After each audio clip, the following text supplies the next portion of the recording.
Na Copa do Mundo da Rússia em 2018, o Brasil era um dos favoritos ao título. Comandada por Tite, a seleção chegou às quartas de final com uma campanha sólida, vencendo adversários como Costa Rica, Sérvia e México, além de exibir um estilo de jogo bem organizado, com forte marcação e um ataque criativo liderado por Neymar, Coutinho e Willian. A defesa era uma das menos vazadas da competição, com Alisson no gol, Thiago Silva e Miranda na zaga, e Casemiro protegendo o setor. Mas, nas quartas de final, o Brasil enfrentou a forte seleção da Bélgica. Os belgas tinham nomes como De Bruyne, Hazard, Lukaku, Courtois e um elenco recheado de talento e força física. O Brasil começou o jogo com dificuldades e viu Fernandinho marcar contra aos 13 minutos, após um escanteio. Pouco depois, De Bruyne ampliou com um belo chute de fora da área. Apesar do domínio territorial e da insistência no segundo tempo, o Brasil só conseguiu descontar com Renato Augusto. No fim, a Bélgica venceu por 2-1 e eliminou os brasileiros da Copa. Mas e se isso não tivesse acontecido? E se o Brasil tivesse vencido a Bélgica naquele dia 6 de julho de 2018? Como o futebol teria mudado? Quais seriam as consequências dessa vitória? Uma noite diferente em Kazan. Vamos imaginar que, naquele jogo em Kazan, a seleção brasileira tivesse entrado com uma estratégia mais precisa para neutralizar os contra-ataques belgas. Em vez de Fernandinho, talvez Tite tivesse optado por Fernandinho e Casemiro juntos ou até por um jogador mais dinâmico, como Renato Augusto desde o início, para ter mais controle do meio.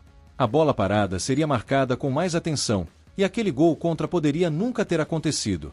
O Brasil, sem se abalar com a pressão, controlaria melhor o jogo e não daria espaço para De Bruyne chutar de longe. Com a defesa ajustada e os ataques mais organizados, Neymar encontraria espaço para criar. Coutinho, em grande fase naquele ano, teria mais liberdade para finalizar. Gabriel Jesus e Willian poderiam finalmente aparecer com mais destaque. No segundo tempo, com o jogo empatado, Tite faria substituições mais ousadas, e o Brasil acharia um gol com Firmino ou Douglas Costa. O jogo terminaria 2-1 para o Brasil. A seleção passaria para a semifinal e eliminaria uma das seleções mais temidas do torneio. A moral subiria, o povo brasileiro voltaria a sonhar com o Hexa, e o mundo veria o Brasil como o maior favorito. Enfrentando a França na semifinal. Com a classificação garantida, o Brasil enfrentaria a França na semifinal da Copa.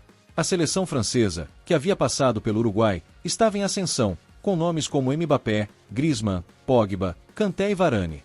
Era uma equipe muito forte fisicamente, rápida nos contra-ataques e bem posicionada na defesa. O jogo prometia ser o grande duelo do torneio, uma verdadeira final antecipada.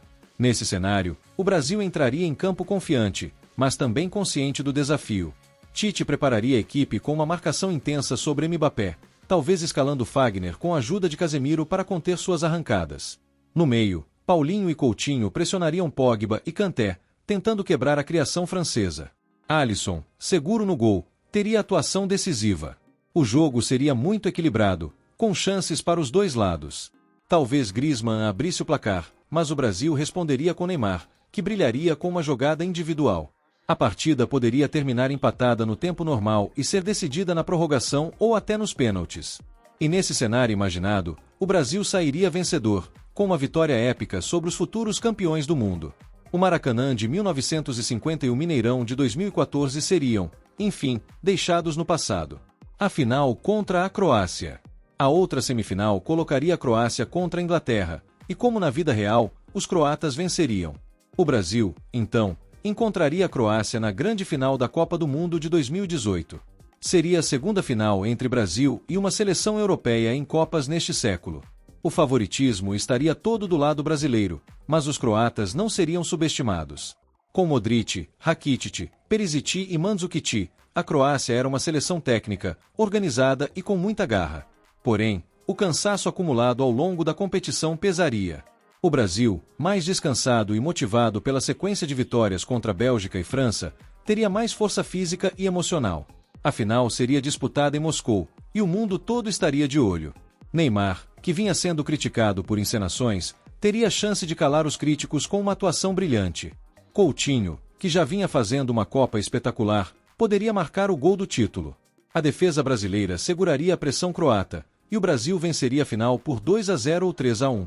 O apito final traria lágrimas, gritos e festa. O Brasil conquistaria o tão sonhado hexacampeonato mundial após 16 anos de espera. Neymar se tornaria ídolo máximo, e Tite entraria para a história como treinador que recuperou o orgulho da camisa amarela.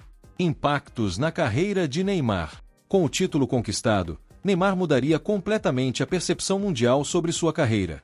Em vez de virar alvo de memes, críticas por quedas exageradas e questionamentos sobre sua maturidade, ele seria exaltado como protagonista da campanha. Mesmo que dividisse os holofotes com outros jogadores, como Coutinho ou Alisson, Neymar seria lembrado como líder técnico do título. Isso impactaria também suas decisões futuras. Talvez não saísse do PSG em crise com a torcida.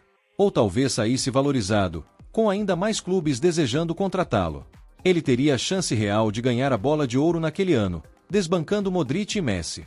Sua moral na seleção brasileira se tornaria inquestionável. O peso do fracasso deixaria de ser um fardo e daria lugar à confiança e respeito. Impactos em Tite e na seleção brasileira. Tite, tão elogiado em 2016 e 2017, mas tão questionado após a eliminação em 2018, se tornaria um dos maiores técnicos da história da seleção brasileira. O título mundial consolidaria seu trabalho, e ele teria carta branca para preparar a equipe rumo à Copa de 2022. Com mais tranquilidade, teria tempo para renovar o elenco, testar novos nomes e aprimorar a parte ofensiva. A relação entre torcida e seleção melhoraria bastante. O povo voltaria a acreditar, a torcer com paixão, e as críticas mais duras dariam lugar ao respeito. A camisa amarela, que nos anos seguintes passou por divisões políticas e rejeição, voltaria a ser símbolo de orgulho e união. Impacto na geração belga. Com a derrota para o Brasil, a seleção belga encerraria sua campanha nas quartas. Isso mudaria bastante o rumo da geração de ouro da Bélgica. Jogadores como Hazard, De Bruyne, Lukaku e Courtois talvez se sentissem desmotivados. O técnico Roberto Martínez poderia deixar o cargo mais cedo. O sonho de um título inédito seria frustrado de forma precoce, e a confiança dos jogadores para as competições seguintes cairia. Sem a vitória sobre o Brasil e o terceiro lugar conquistado em 2018, a Bélgica perderia parte do prestígio que alcançou. O ranking da FIFA, que colocou os belgas por anos no topo, talvez não refletisse a mesma força. E o mundo não teria visto a grande atuação contra o Brasil que, para muitos, foi o ápice dessa geração. Impactos na França e na Croácia.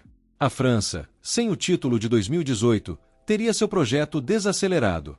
A confiança em Didier Deschamps poderia ser abalada, e mudanças no comando técnico aconteceriam antes da Euro 2020. Jogadores como Mbappé e Pogba, embora ainda tivessem grande destaque, não seriam consagrados campeões tão cedo. O ciclo da França como superpotência talvez não começasse com tanta força. Já a Croácia, derrotada pelo Brasil na final, ainda viveria seu maior feito, mas com o peso de ter parado na final. Modric ainda seria reconhecido, mas sem o título, talvez não ganhasse a Bola de Ouro. A motivação para os anos seguintes seria diferente.